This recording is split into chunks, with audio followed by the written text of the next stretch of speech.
So instead of who saying what, market continues to climb the wall of worry. So hello and thanks for watching this video and welcome you all to another session of USA Weekly Market Report series. And you can clearly see market has closed quite positively as far as the last Friday was concerned, and the VIX has fallen significantly. It is obviously a good sign. So I would rather focus on price instead of what is going on as far as the US, political jargons and what kind of bash ups are going on, because market knows better than me. That's what at least I believe. And market, if it is moving higher, so I will go with that instead of who is saying what. So with that positive note, let us see what has happened and what will probably happen as far as the charts are concerned. Let's as usual starts with the price chart of Dow Jones. And as we can clearly see, Dow Jones no doubt is moving in between a range, but it's not a sign of worry as of now. Okay, so what is happening as far as Dow Jones is concerned, it is trading in between a narrow range, as one can clearly see, where we have our support at 41,833 and stop loss at 41,660. Make sure that Dow Jones is not falling below that, otherwise you may have some trouble. On the upside, we have 42,926 or 930 as our target or resistance on the upside. So right now Dow Jones is trading in between this range. Only if this particular index surpass and sustain above 42,930, then we can go for a complete recovery, which may push Dow Jones towards 43,945 and 45,145, which are or which will be your next big target. So overall, this is not at all a sign of worry. This is just a consolidation which is happening in between this highlighted section. Otherwise, if it falls below 41,660 or lower, then you can think about a downside.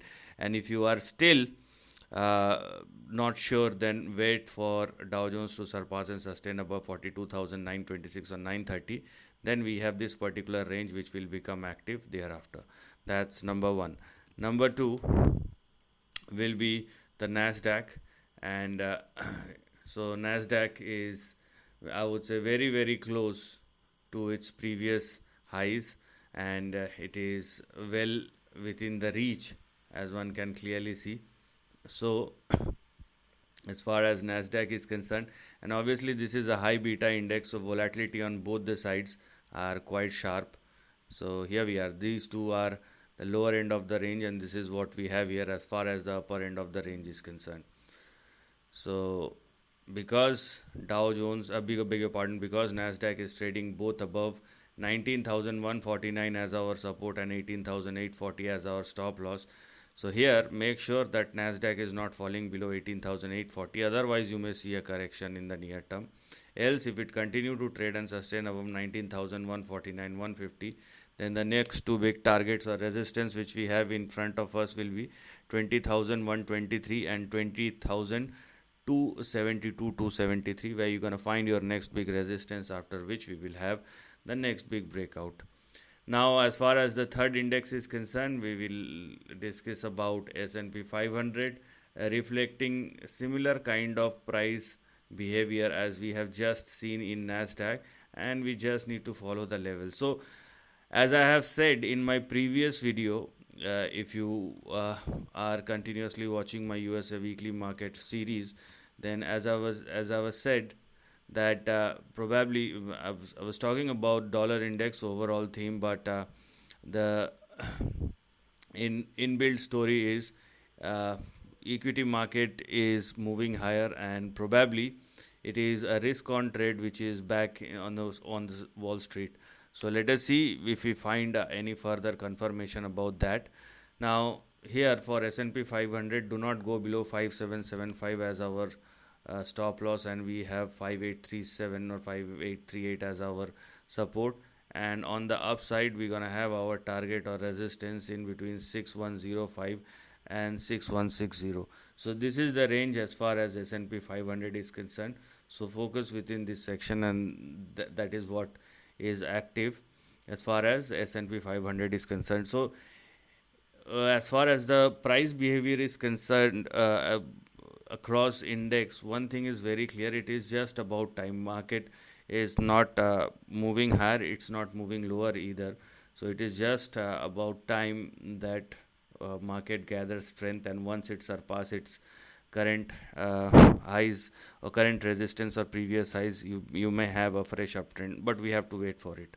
Now, as far as the next chart is concerned, we will discuss about dollar index, and let's see what kind of behavior we have as far as dollar index is concerned. Because in the near term, let me go to the weekly chart. We have to look at the weekly chart and try to see what kind of behavior it is displaying. So one thing is clear, that dollar index is trying to move higher, but it has failed miserably, I would say. So right now there is a range in between which dollar index is trading. So here we are. So this is the range I'm talking about. So it is not reflecting any kind of positivity, but since we are talking about a currency and a major currency, so you have to respect each and every point movement. So for dollar index, what we are going to look at are these two levels: 98.69 and 98.59 as our support and stop loss. And on the upside, we have 99.42 and 99.68. So this will be the current range. And the next slide will resume once dollar index started trading below 98.60 or lower, in which case you may see a further downside which will resume once again. So as far as US dollar index is concerned, uh, it is indicating some sort of consolidation, but nothing positive as far as the big trend or big price action is concerned. And if I draw a line like this, here we are. So it may consolidate for the next couple of sessions as well. Maybe may probably be for the next couple of days, or at least next week, but it is not indicating a sign of strength as of now. Okay, and that's what we are going to look at. So it is net a positive sign from the US dollar index. Now I just want to also check the US 10-year yield, and let us see what kind of indications it is throwing. Because as we can see, we have seen a sharp spike, but as far as the overall performance is concerned, it is now in a consolidation kind of phase. Okay, so it is a stabilizer, I would say, because 10 years is neither a long term nor a short term. It's like an intermediate kind of trend, and it does not change a bit. If you want to sense volatility, you have to check out the 1 year, 2 year, 3 month, 6 month. But overall, it's been a consolidation which is going on. So nothing much to worry about as far as US 10-year bond yield is concerned, unless it surpass and started trading above 5%. So right now it's been consolidating in between a range, and a downfall may resume below 3.27. But it is not a concern, it is not a focus point. The focus point is, what if it surpasses 5% or more? Then there will be something serious which may happen. So you have to focus on the upper end of the range rather than the lower end of the range as far as US 10-year bond yield is concerned. Now let's talk about gold. As we have seen past week that it's been consolidating, let us see what kind of signals it is throwing indeed for gold futures. So consolidation has been going on, no doubt about it. And it is, I would say, those who have been investing for long term, they may try to find out the buying support level. If somebody is continuously buying, so obviously they may try to find the buying or buying levels to look at. And most probably, I would say, this is what we have here as far as the near term support level is concerned. So you may see some more correction. See, whatever is happening as far as gold futures price chart is concerned, this is not a correction, maybe in the near term, but overall it's been consolidating well within the range before it started moving higher once again. Unless we see a sign of worry. So we now have our support at 3226 and stop loss at 3200 on the downside, and this is what we have here as far as the upper end of the range. The ceiling will be 3428 or 3430.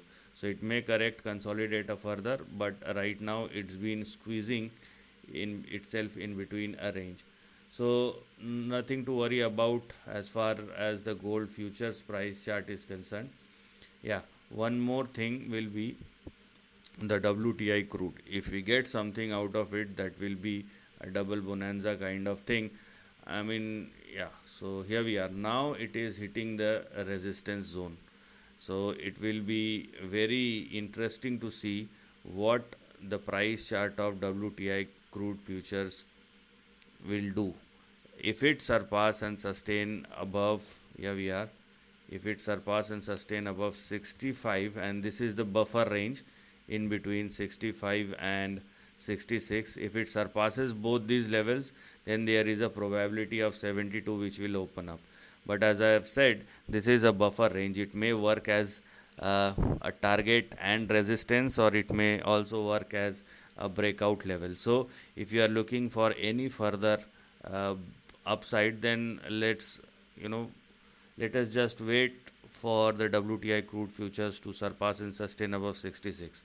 If it somehow falls below 65 or continue to trade in between 65 and 66 and then falls below that, then it will be a resumption of a downside once again. So it is on the crossroads. Let's see how it's gonna behave.